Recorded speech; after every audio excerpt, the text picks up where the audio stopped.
Welcome to Growing E-commerce. I'm your host, Mike Ryan of Smarter E-commerce, also known as SMEC. Today, we're joined by Daniel Smulevich. He's Executive Vice President of Data and Analytics at Jellyfish. And we talk about the state of MarTech, the adoption of AI, build or buy decisions in that context. We talk about the ways that measurement is and is not changing, the ways that the agonizingly slow death of the third-party cookie is incredibly drawn out, boy who cried wolf-ish, and in other ways, it already happened years ago, and we're just feeling the pain of a phantom limb. Remember, if you enjoy this podcast, please leave a review and share it with friends, coworkers, on your social media networks. We really appreciate that. Okay, let's get into it. So, Daniel, thanks so much for joining us today. My pleasure. Would you get us started with a quick introduction to yourself? What are your skills? What themes interest you? Sure. So I'm in data and analytics at Jellyfish. I'm the executive VP, and what I do, I focus on data analytics and the intersection with ad tech and CRM, which is pretty much what the whole of MarTech is these days. It's a bit tricky to say about skills and what interests me, because I guess the red thread throughout my career is that I just like solving problems. What I found in marketing increasingly, at a rate I did not expect when I first started in marketing, increasingly marketing is MarTech. So where, despite the fact that I actually started with a marketing management background as a degree, eventually I got more and more interested in the tech to support those marketing outcomes. And I guess what I've always tried to stay true to is focusing on the marketing problem rather than the tech. And that's where it all comes together. And I think the intersection of the two is what I'm the most passionate about. Okay, yeah, maybe we can get back to that, like focusing on the putting the problem first instead of the solution first. I think is good advice. Like, so you mentioned, yeah, you've been in data and analytics. You've been doing that for 9 years, and you've been, I mean, I think you've got at least 9 years in data and analytics. So how has that role evolved? And you mentioned that marketing and technology have kind of married, or the story, they've become one story in a way, but how has your role evolved, and tell us more about that evolution of the landscape. Yeah, and I guess also, as a data analyst, I can tell you my view is slightly biased, has a selection bias in terms of also being quite junior when I started, just over, I think, about a dozen or so of years ago in data analytics before Jellyfish. And eventually, at the start, it was more on working on the solutions rather than the problems. And it's a bit of a digression. I've always found it a bit wrong, the other way around. And I felt that the more junior you are, the more you should actually focus on learning around the problem and challenge you're solving, rather than diving deep into the tech and then try to look for the problem that the tech solves later, because it takes so long to unlearn. I think that's something that consultancies do really well, like the Deloitte, Accenture of this word, that problem thinking. I think in the rest of the industry, we obsess a bit more on the tactics and solutions rather than the problem. And why that digression? Because I haven't really seen the problem changing much in the last dozen of years or so. The tech has evolved a lot. The one thing I did see changing is that I felt when I started, and then again, I don't know if it's my bias there wasn't necessarily a clarity on what was possible. So you were playing with the technology and often imagining things you could and couldn't do. And there wasn't necessarily a shared understanding in the category of what was technically feasible and what you could do. So you felt like you were stretching it. And often, again, you had a solution, but not really a problem to solve for. But there was that excitement in trying and finding that. I find that over the years, what changed the most, especially in Europe, but I would argue most of the technology constraints that have come along, is I think the level ground of what actually can be done is fairly understood by most. That's something that I don't remember seeing that a while ago. So now it makes even more sense to focus on the problem rather than the solution, because you know what arguably can and cannot be done. The challenge is how you apply. And that's where, again, I try to focus more and more of my time on really not saying we want to increase profit as a goal, but say, okay, what levers do you have at your disposal? What does that mean to you? What is the action you're going to seek to drive? Who is going to do the action? What do you have at your disposal? What is already available in the tech you're using, and so on and so on. So a bit of a long answer for a short question, but I guess my role has become more and more of a true advisor and consultant to businesses in a way that I think a lot of paid media folks are currently changing their role and evolving it too. Because first, 10 years ago, even more senior folks were just configuring and changing a lot in platforms. And now it's more about the strategy and the thinking. Do we do PMAX? Do we not? What is the split between that and the other? Okay, I've got maybe a follow-up on that, but I do really appreciate this discussion about focusing on the problem. Like, I come from a product management background, and there's kind of a truism that typically teams are spending 20% of their time thinking about the problem and 80% of the time working on the solution. And it should really actually be the opposite, just focusing a lot on getting the problem right, and then thinking about the solution. But so I really take that note. I appreciate that. And now, we've talked about changes occurring in Europe, and also you're talking about businesses starting to move in more of a consultant like role and getting a little less tactical. Something maybe we've discussed on this podcast before, but I feel like there is this kind of advice, the sort of generic advice, like, oh, AI is happening and platforms are becoming less faceted in some ways. The things that we're supposed to do there, in some ways, there are fewer levers to pull as we lose user level targeting over time. There's going to be a loss of really detail of the things that you can do, and we're all told to move upstream. But the thing that is left unsaid there is I always have to think of fish swimming upstream, and they do it for two reasons. They do it because when they lay their eggs up there, then the baby fish only have to swim downstream. But it's also kind of like a built-in selective pressure, so that only the strongest fish are going to make it up there and lay eggs in the first place. And I feel like we're all being asked to swim upstream, and it's definitely a selective pressure. It's not like I think there's less room upstream, isn't there? Yeah, I think the challenge you have is effectively AI is in everything, right? And I mean, it's now a bit more of a buzzword in the last couple of years, thanks to a subset of it. But at the end of the day, the majority of the work carried out in AI, realistically, is still the same ML type of workloads that you had 5 years ago. They're just a bit cheaper to execute. You have more standard libraries. It's more integrated into platforms. There's more training data sets for that to work better. But I consider, and I try to say that AI at the end of the day is your marketing technology, because I challenge anyone to look at their enterprise tech and say that none of that uses AI. You find in Google, you find in Meta, you find in all CRMs these days, you find in your analytics platforms, arguably nearly anything you can think of. So I share the thought that, hey, we have so much to focus on and learn and understand. And I agree on the fact that marketers, especially the CMO of this world, they cannot ignore tech. They cannot ignore MarTech. If they want to look at AI, they need to look at the enterprise stack. Where I challenge a bit is the thought that we really have to keep up with the latest ChatGPT model, the latest Meta model, anything that comes under the sun, because otherwise we become like those people on LinkedIn that first they were crypto experts, now they were metaverse experts, now they're Gen AI experts. All they spend their time on is just regurgitating and summarizing information already available out there. And we already got something for that. It's the internet.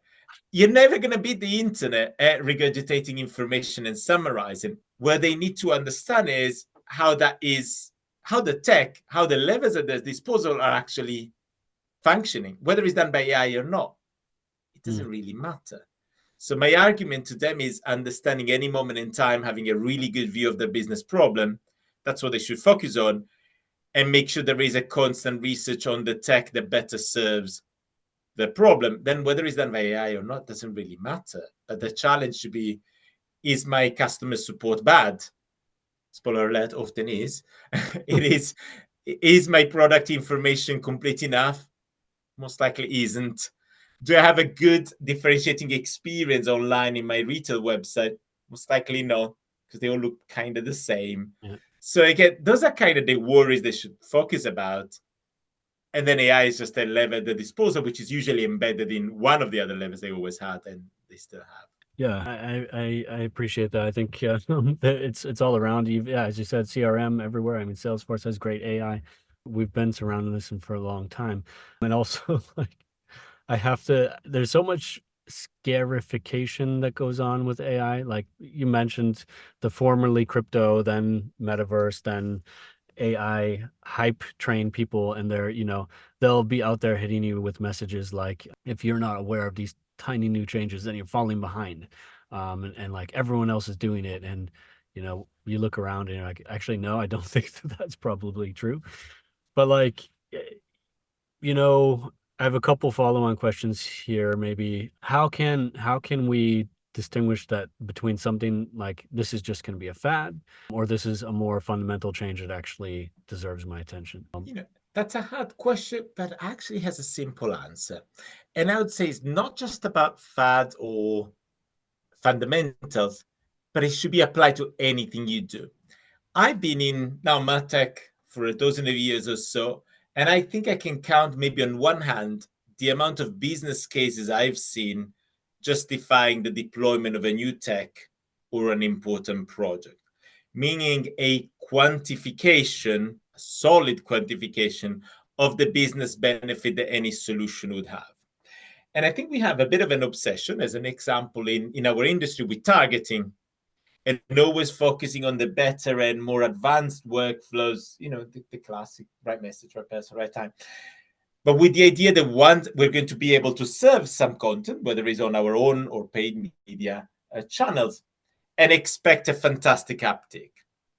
The reality is we don't. We can most likely serve part of the use case, and there is value, again, in a CDP. There's value in personalized communication, but it is never as valuable as some people assume.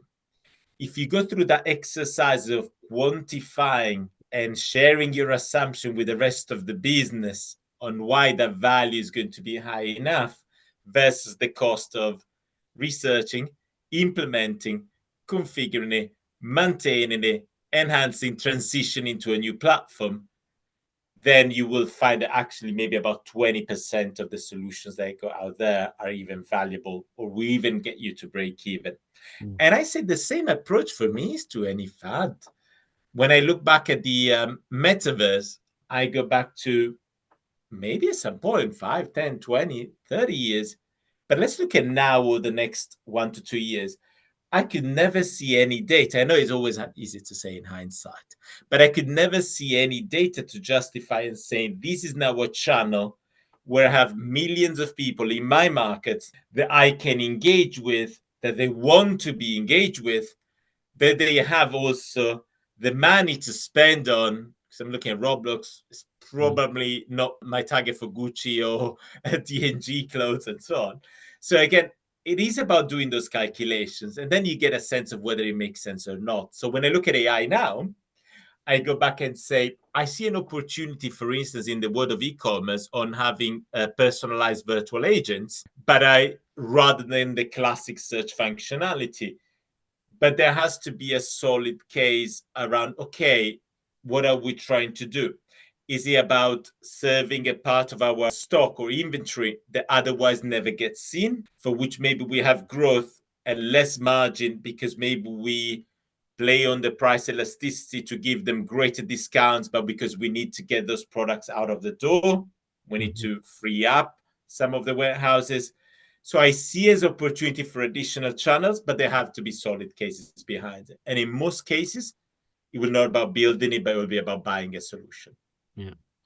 Yeah. So like you're suggesting that, like 80% of MarTech maybe lacks a clear business case or / a ROI positive business case. Probably even more. And what I would argue is we lack the habit of just running some numbers. When you're saying that this new software is going to change your business, tell me the assumption in increasing click-through rate, increasing average order value, increasing whatever that may be, number of products purchased. Just show me the assumption and then run it to the test and see, is that even actually true? Why are we saying that will be increased? Yeah. It's a great point. And like, yeah, also you mentioned Roblox. Like, I think there's just this FOMO that strikes. We end up being very irrational in these cases. Like, okay, something very interesting and cool is going on in Roblox. Doesn't mean that it's automatically going to happen everywhere else and that's going to happen overnight. You can name any number of trends, like social shopping is starting to mature a bit, maybe with TikTok Shop and so on. Although now there's other problems that TikTok faces. But, there's a lot of assumptions that things are just very transferable or very scalable in ways that might not be the case. I mean, you mentioned now build or buy. I'm just curious because there are these massive tools or new platforms coming out. Like, let's just look at OpenAI and ChatGPT. And then there's a feeling that a lot of MarTech that's being built on that are just UI wrappers for that. Maybe they've done some kind of they've made their own GPT or something like this, but they're not really training new models or anything. They're just doing some, feeding it some PDFs or I don't know what. Like, it's not clear to me right now when we're looking at that kind of technology, like you mentioned in agents on the website, for example, is that something that we should build or buy? Because I find it right now really foggy, like how much of that is just a UI layered on GPT, or how much of it is really something genuinely being built. That's totally fair. And I would say you have two opposing trends here. From one side, you have platforms ingesting as much within themselves. So I would say if you're in the world of media and you're looking at assets outside of media, probably the space for building becomes smaller and smaller because arguably the platforms have an interest to do it themselves. And then effectively, there's very few that have to differentiate. So I would argue that when you're looking in that space, you're less likely to find simple wrapper just around one of the APIs, whether it's for the creation of assets and so on. If I look on the experience instead, that's where things become a bit more interesting because platforms which have eaten a lot of the marketing budgets over the years, they have not had really a play on the experience side. So what happens on your own website and apps and I guess internal systems? Here, I would argue that it really does depend on one factor, how that is embedded within your other systems that you're using for the experience. Because, for instance, there's fantastic customer service software. I really like what Zendesk are doing and the work, the AI functionality they bring into that. I look at other, even Salesforce is doing. But if I think of the Shopify, Magento of this world, I see them adding more value in bringing those into their ecosystem rather than, again, you building it because you're using already most of the rest of the software on that side. So to me, the build, even if I look at the virtual agent of example, which again, it shouldn't need to be everywhere, right? For instance, a bit of a digression. I'm not a fan of some of the functionality that are Gen AI driven that you see popping out everywhere because they add no value. Like you see on LinkedIn after every post, that little star is on. I'm not sure it adds really much value. If I look even a virtual agent, it probably adds more value in an app where I am solving a problem maybe of the customer that says, hey, take a photo, show me what are some of the product, what can I see that I can buy in that manner, right? So it really has to be solved around a particular problem, particular entry point you have. So to me, the build there is about just providing, it really has to be something meaningfully different. And I suspect for everything that matches digital marketing, it's highly unlikely that the benefit is worth it. So again, I'll give you an example. I see now companies that they are giving you Gen AI-based chatbot functionalities. We've seen the media space. On the experience side, you are most likely better off sharing your business data with a SaaS, of course, under the agreement and the way they operate, to train and augment the functionality of the SaaS rather than building it yourself, as long as integrated with the rest of your systems. So if I look at again in the virtual agent or the chatbots of this world, there are great providers there. All you have to do is share the structured data in a particular manner. To me, the key is always how differentiator can be.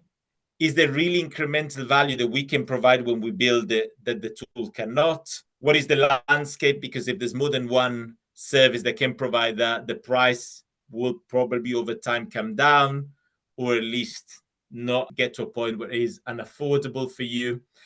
What is the maintenance cost you have? How integrated it is with the rest of the stack? There's very few cases where I see where it makes sense to build entirely from scratch. More often than not, is about providing the data and systems so the tool is tailored to your setup. Yeah. In the way I give a comparison, look at value-based bidding in search. Yeah. Or rebuilding the logic for the building algo, you just feed in the data and your business logic. That's kind of the way to summarize and how I see the industry thriving. Yeah, I agree with that. I agree with that totally. I think it's just a matter like these days there's a lot like data activation is a bit of a buzzword itself by now, but I think one thing I encourage people to do is remember that like first party is not just audiences, first party is all kinds of data that we have about our Love it. Yeah. That's what we say all the time. I try to say business data as much as possible rather than first party data these days. Yeah, yeah. Because first people, it just has become just totally synonymous or exclusively, with audiences and so on. But yeah, we've got all kinds of data that's first party to us. I saw something interesting that you shared online recently. You had like a matrix or like a quadrant analysis or a 4-box model. I love these 4-box models. They're just like candy for the brain. But you had horizontal axis and a vertical axis. I don't remember for sure which one is which, but on one axis you've got going from augmentation to automation, and then on the other hand you've got from native to custom, so that in one example you could end up with like something that like custom automation, or combine that to, let's say, native augmentation. You could just come up with these different combinations. Could you walk us through that framework, what you were talking about there? Yeah, and you see, I always think of digital marketing as, at the end of the day, it comes to two types of decisions: the decisions you take or the decisions you let the algorithm take. Mm. And if you think of anything we do, is always either, let's say when you look at the results of an MMM, we take the readouts and then we make a budgeting decisions. And that's fairly manual, comes and then it's fed into the different platforms. But if I look at automation, it goes back to, for instance, serving in shopping certain assets rather than others, because they're automatically tagged where we may have lower, greater cost of goods, availability, and so on, whatever logic we may come up. Imagine these are the two ends from having data to take something quite fairly manual action and an automated one. And then whether it's done natively within a platform as constrained by the platform, or something fully built yourself. So again, these days, no one would probably try to come up with a bidding algorithm outside of a Google Meta or so of this word, because again, it simply wouldn't really work. And most likely you'd really do it native within the platform where the inventory sits. And it's why you're often giving that data to the algorithm. Now, the challenge we have as an industry, we get excited about a solution. And I know I sound like I'm pooping on the MarTech party. I love MarTech, by the way. I love it. It's my job. I guess a lot of my refrains and constraints come from seeing many projects failing because the expectations were inflated. I just want everyone to come to the start and say, hey, this project, everyone is aligned on the expectations, and there are no surprises 6 to 12 months later when the tool is used. So that's where most of my work comes from. Make sure that those expectations are fair from the start and delivered in the end. So within that, I find that many starts with the idea of the custom, fully automated part. The truth is, and MMM is a fantastic example of that. So many times people just take it, but don't trust the outcome, or still have a lot of conversations internally on the constraints there are. Maybe we don't want to really move the budget from here to there, or we have a relationship with this agency on this part of the inventory and so on. So what happens in the real world, you don't really trust in that many instances to have something fully automated, and very often you don't even want it fully custom. It just doesn't make sense. So most companies should start with maximizing what I call platform perfect, meaning customize and set up the platforms to the best that may be with the native functionalities. Make sure you've exhausted that. Imagine on a yield curve is the very start. Then usually you have two decisions. Either at this moment in time, I'm moving towards a custom route because the platform didn't have some functionalities I wanted. So I tend to move up in that box, but I'm still augmenting some of the decision. That example, I started with MMM and saying I may start with the Google's MMM or the Metas of this word, and then customize it and really making my own setup. I take the library, but I actually go and take and build my own logic afterwards. Or then the other way around to the right of that box, where I'll say, okay, not only have I augmented my decision, but now I'm going to fully trust and entirely automate it. So you could, in theory, have some changes. I'm going to take the MMM example again, where actually the channel mix and the badges could be even changed automatically. There's nothing to prevent you from building that. It's just very often isn't practical. Yeah. And I gave you the MMM example, but I could give you the same around bidding or creating personalized experience and so on. So it's around first, make sure you maximize the possibility of the platform that everyone else has, and then see where you want to go and build. Build further automation so that you don't actually have to take any decisions because you trust the output of the platform and actually it's working very well. So it's about speed of adaptation.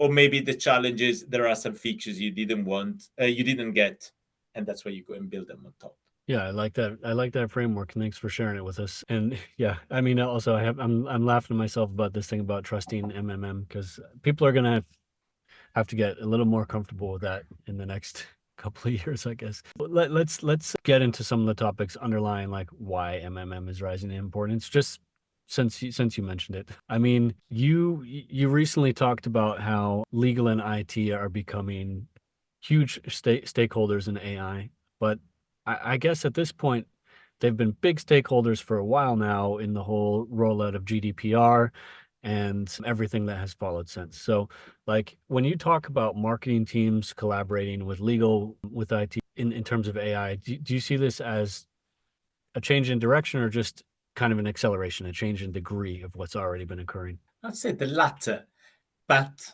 with one important change. Over the last 5 or so years, I work a lot more with IT and legal than I would have expected 10 years ago. But what happened is that it never came from a shared roadmap. It was marketing's roadmap and then try to go to IT and legal after when they had already made a decision, and then had to try to align to the roadmap of ways of working, which meant that it took a long time. We have clients that for years, they've been talking about the activation of audiences by a customer match or through a CDP, which again is customer match. But we've been talking for years because, again, there are a lot of the things that weren't in place. And the challenge I see now, that speed really cannot work anymore.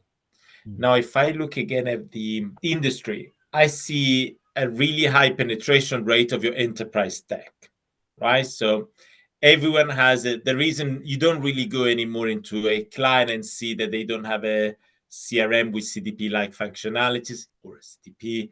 It's very rare that you don't go and see a good analytics platform, and most have DV360 or another great DSP. Again, it becomes really hard to have a differentiator on tech. Tech alone will not be the differentiator. Where I see the differentiator is the use of the tech, the ingestion, both sides of business data, as you call it, rather than first party just being audience identifiers. And with that in mind, you can't really do without IT and legal. So while before you had a pointed, time-sensitive, reactive question, now is an integral part of your strategy. And the ones that will thrive will be the one that will have something slightly different from the competition. And as I mentioned, once you've done your platform perfect, tick the box and say, I got all the features I should have. Now it's about bringing my business data, which by definition will be different than the competitors and will be better for our own business. So that's why, to me, now the shared roadmap is key. Unfortunately, I don't see enough of that. I think I can count again on one hand the amount of times in which I've seen CMOs and CTOs having a shared roadmap for the technology. It is really, really rare to see. So it is a continuation of the journey, but it's also a very different frame of mind. Again, if I think of 10 years ago, you remember when Google Tag Manager was launched, the tag management solution? I remember the value prop. I wish maybe I should go on a web archive, but the value prop of something was, you're not going to need IT. And now it's all you marketers, you're not going to need IT, you can do all on your own. And we've also seen first how that went in terms of how eventually the quality in some installation, how bad it was as a result. But also when you start adding server-side measurement, all the other part, it wasn't a good value prop anymore. And that's the challenge you have now. It is, we got to think less about legal IT and marketing, but what is our shared technology roadmap? What do we need to make sure that we do as a business? So yeah, again, long answer for a short question, but it really has to accelerate, but it has to start from a shared roadmap. Yeah, I think that's a great way of looking at it. No, long answers always appreciated on this podcast, by the way. So yeah, now we're transitioning bit by bit here from kind of this AI topic into the realm of like privacy and so on. You were highlighting kind of the, I don't know a nice way of calling this, the acronym vomit of privacy that's out there. GDPR, ITP, CCPA, SCAN or SKAN. That's one from Apple, right? I don't even know that one that well, to be honest. DMA, 3P cookie deprecation. So yeah, I mean, how are businesses adapting to these changes? Like, and is there a way, I mean, maybe you've outlined it for us a bit there when you're talking about shared roadmaps and stuff, but I think people just feel overwhelmed by the pace of change, and we feel like we're reacting, putting out fires, coping, and sure, there are probably some larger enterprise advertisers who have been working on this a while and they're more prepared than others. But I don't want to judge anyone. That's probably not the way the average business feels. Is there a way we can get from this reactive mode to a more active mode? And it's two parts answer. And I would say first, I actually think they coped surprisingly well when you add all the changes, plus COVID, plus a recession that maybe wasn't really a recession. A vibe But session. a lot, yeah. And then imagine a lot of the inflationary pressures, layoffs. It's been really hard for marketers in the last 5 years. So I would actually say, I think the industry has reacted pretty well, all things considered, especially since they weren't really used to that way of working. Now, could have been better, could have been faster, certainly so. But I think it was a tall order on the industry as a whole. Now, to your point, the second part is, how do we move from coping to actually driving? And I think we have to take a bit of a step back, because too often we follow features, right? And I'm in my mid-30s. I'm not sure how old you are, but probably similar age range. And I think a lot of my clients now, they have P&Ls, are in my same age range as well. And we've learned a lot from platforms. That's how we learn digital marketing, which led us to this way of working, which is always chase the feature. New feature gets announced by the platform. You try to understand it, you see, you implement it or we don't necessarily have the mindset to have a roadmap in our brains, which is, at the end of the day, I got 5 levers as a digital marketer, which is targeting, bidding, creative, experience, and measurement. And arguably the latter is to help the other 4. If you have this mental roadmap in your mind, it's always how you're doing well against them that any new feature should be assessed and introduced. But you have a roadmap around the use case, and then you can evaluate a number of solutions and actually be proactive about that. And you'll often find that on third-party cookie deprecation, we just keep talking about because of Chrome, but there's so many environments in which actually really it's already been there for a long, long time. And you're potentially ignoring them because you're just chasing the news on one area there. So I guess my point there is just taking a bit of a step back, constantly keeping an eye on the changes in the industry, but your mental roadmap should be around the use case and the levers, not the features. And then you can evaluate on a 3-6 months window every new feature that support or impact any of your abilities that you have described. Because back to the start, your problems in each of those 4 or 5 areas haven't changed. Yeah. And I mean, I like this idea of evaluating on a, you know, quarterly or biannual basis these features rather than, freaking out on day one as soon as there's some kind of a press release or however. I mean, I think there's often, again, FOMO, feeling like people wanting to be a first mover or see if there's some kind of tactical arbitrage that they can get by acting quick. But when you view it from that higher level of like what's actually moving the needle against these areas, I think it is kind of a more just a measured way of approaching that. So I think that's great advice. And put numbers against them, right? Maybe because I'm a data analyst, but to me, once again, it's just put numbers on the impact. What is the likely impact? What is it now? When? Is it about revenue? Is it an opportunity cost that your revenue otherwise missed? Or is it actually impacting your efficiency, your bottom line at this moment in time, one way or another? It's just put some numbers against each of them. And I understand some of them are hard to describe and say. I remember we work a lot with Google Analytics. So around the deployment of Google Analytics 4, I understand often it's hard to make a case for speeding up one feature or another because an analytics platform is a cost center by definition rather than a value driving system unless you take actions that result from the platform in itself. So I understand it's quite hard, but it doesn't have to be perfect. And you always have a benchmark of the current status quo. So the challenge we often have is try to look at that in isolation rather than the current state. And then it becomes a bit easier because you know what you're losing or what you're adding to. It is actually quite straightforward when you look at it that way. You threw in there as kind of like a little side comment earlier that cookies have been dead in a lot of environments for a while. Now, last week at time of recording, Google announced that they'll be delaying third-party cookie deprecation again on the basis of feedback from, these competition authorities. The concern is, can they implement the privacy sandbox and can they implement these workarounds in a way that doesn't kind of self-privilege themselves? I mean, I'm fascinated by this kind of antagonism between privacy and competition. It's a really interesting dynamic because the things that you do to support privacy are also the things you would do to build your your garden walls a little higher.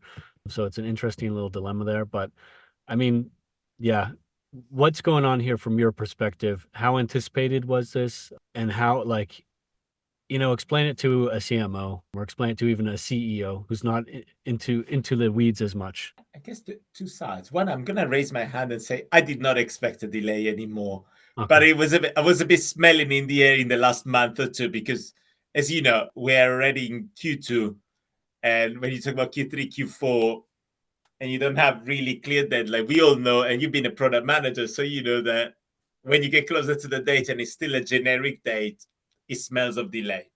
So that one, I would say probably the last 30 to 45 days, I started having send outs. But before I did not think that anymore, just because I'm mindful that Google has a lot of stake in terms of credibility as well when they set deadlines. If every time they have to push them back, there is a thin line to play between giving the industry more time and then people just waiting till the last minute. So it's always hard. So here I really empathize with Google. And I understand that part of that was outside of the control. So again, I actually do see as a good news because at the end of the day, the message has been ingrained in everyone's brain for a long time.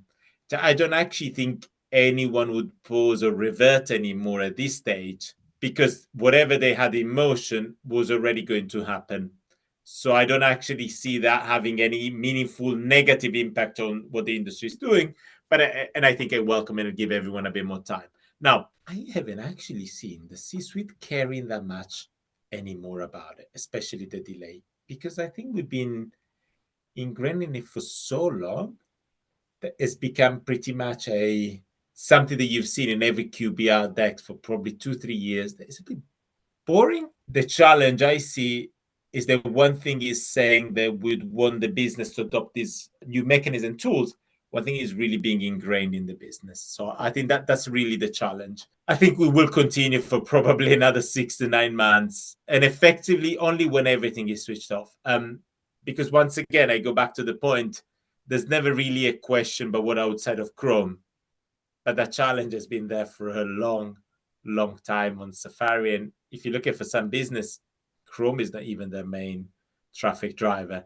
So I would argue there is a challenge of that topic becoming a distraction, and we should go back to how solid is our measurement stack. So I actively try to make my conversation being, again, about how good is your targeting, bidding, creative experience, and measurement, rather than, hey, have you implemented what an alternative to third-party cookies, or how much of your targeting is third-party cookie based, or if I look back in Scan, what did you do in the new feature and so on. So I try as much as possible to be from that angle, even though at the end of the day, you may end up doing the very same feature or solution as a result of that. Yeah, that's interesting. I mean, I feel that I have empathy here for Google as well, and I was also, I'll raise my hand and say I was a bit surprised, but also just when we roll out, I can just think of things that we've rolled out, and this rollout gradient, so to say, didn't really make sense. It was like, 1% for the first 6 months of the year, and then accelerating to 100% in the second half of the year, and culminating in Q4. It all, like, just as a gradient, that's not a gradient. That's like smashing into a brick wall, and that part of the plan never quite made sense to me. But still, it's a tricky situation. Yeah, and as you mentioned, for like, imagine, it depends on your demographics. You could have, it could be that mobile is just incredibly important to you, and that your demographic is mostly owning iPhones or whatever the case might be, using Safari by default, or and every other kind of protection that's on an iPhone. And this has been a longer topic for a while, so I think it's worth calling out that this is just part of the internet. It is not the internet, so to say. And I think one thing to add probably is I would talk a bit less about the features you're losing. And I think this is maybe my message to the industry, but talk a bit more about the feature you have now and the new ones. I feel that every time the conversation is about what we're losing rather than what we're getting. So people struggle with two messages. Give them one message. For instance, the age-old question is, how do I reach incremental audiences? And how do I make sure I'm not exposing someone they've already exposed 17 times before to the same impression? Let's talk about the features that are being deployed in the platforms to support that. And I would say we should talk so much less about the deprecation of third-party cookies. They're interrelated. They're just two sides of the very same medal, but people are incredibly struggling in making the connection between the two. And I go back to, just again, how good is your targeting? And then you start talking about the different decision. Are you able to discern between audiences you've reached before or not? Are you able to reach in-market or out of market? How are you doing that?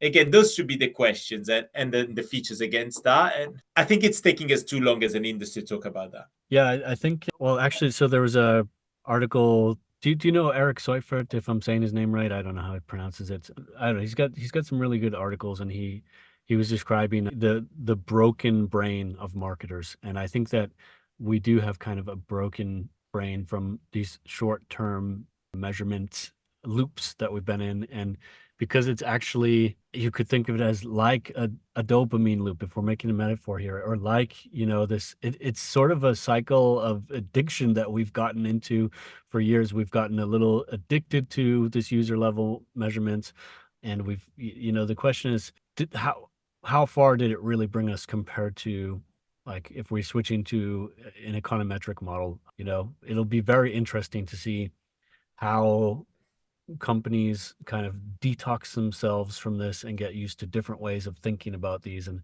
I think, the way you're describing it is a very mature way of describing it, just looking at these fundamental areas and checking your features against that, and focusing not just on what we lose, but on what we gain. I like all of that a lot. Yeah, I think it's the key for me is there's so much going on and new stuff every day. But as we go back from the very start, the things we want to do are still the same. There's one interesting point on what I love of marketing these days is there's so much more research in what works and doesn't work.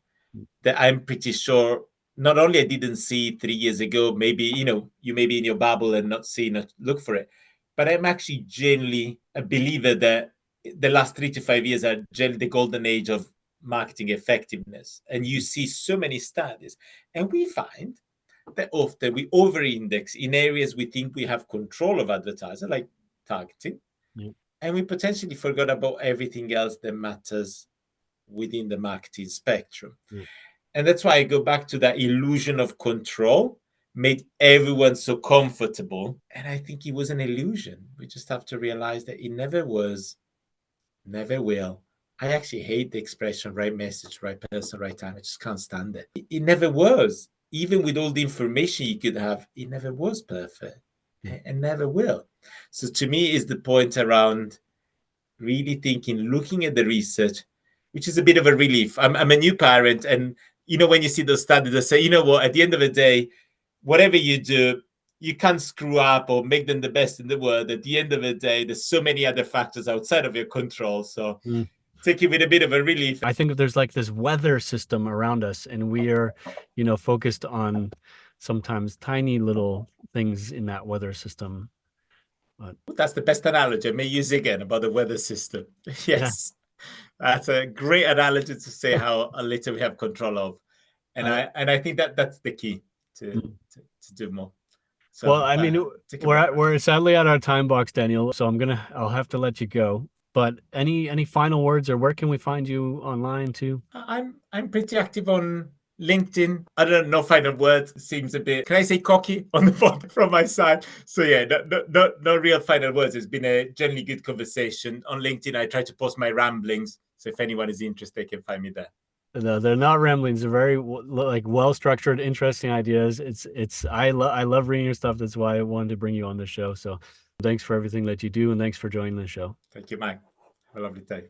Thanks for listening to Growing E-commerce. And if you enjoyed this podcast, please share it with your friends. This is a production of Smarter E-commerce, also known as SMEC. To learn more about us, visit at smarter-ecommerce.com.